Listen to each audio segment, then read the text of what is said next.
क्या होती है अकाल मृत्यु? जाने अकाल मृत्यु के बाद जीवात्मा को मिलने वाली सजा। गरुड़ पुराण में अकाल मृत्यु के बाद जीवात्मा को मिलने वाली सजा के बारे में विस्तारपूर्वक बताया गया है। आइए जानते हैं गरुड़ पुराण में अकाल मृत्यु को किस श्रेणी में रखा गया है। गरुड़ पुराण हिंदू धर्म के 18 महापुराणों में एक धार्मिक ग्रंथ है। इसे वैष्णव संप्रदाय से संबंधित महापुराण भी कहा गया है। इस ग्रंथ को मृत्यु के बाद सद्गति प्रदान करने वाला माना जाता है।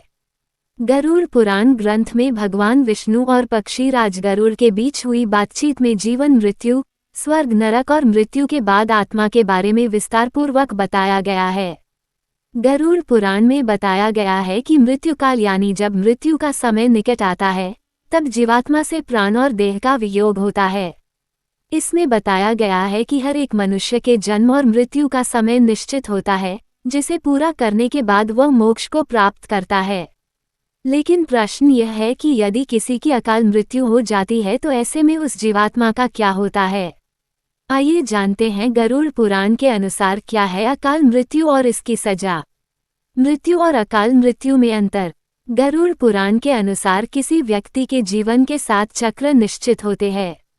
इस चक्र को पूरा कर जिस व्यक्ति की मृत्यु होती है वह मोक्ष को प्राप्त करता है, और जो इस चक्र को पूरा नहीं करता है वह अकाल मृत्यु को प्राप्त होता है। ऐसे लोगों की जीवात्मा को कई तरह के कष्ट भोगने पड़ते हैं। क्या होती है अकाल मृत्यु?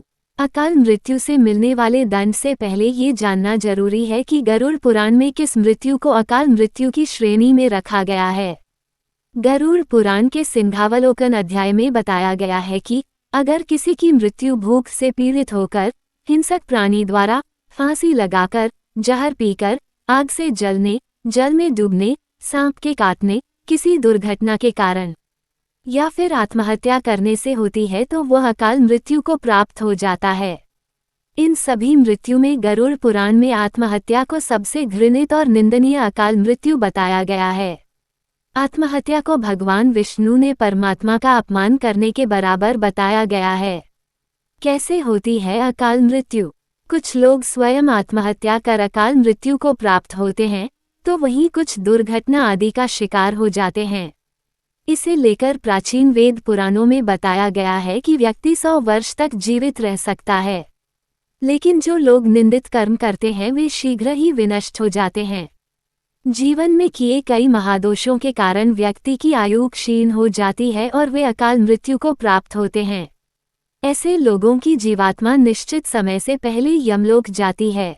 गरुड़ पुराण में क्या है अकाल मृत्यु की सजा? ऐसे लोग जिनकी मृत्यु प्राकृतिक रूप से होती है, उनकी आत्मा 3, 10, 13 या 40 दिनों के भीतर दूसरा शरीर धारण कर लेती है। लेकिन आत्महत्या का अपराध करने वालों की आत्मा तब तक भटकती रहती है जब तक उसका समय काल ईश्वर द्वारा निर्धारित नहीं किया जाता। ऐसी जीवात्मा को न ही स्वर्ग मिलता है और न ही नरक। उनकी आत्मा लोक परलोक के बीच भटकती रहती है।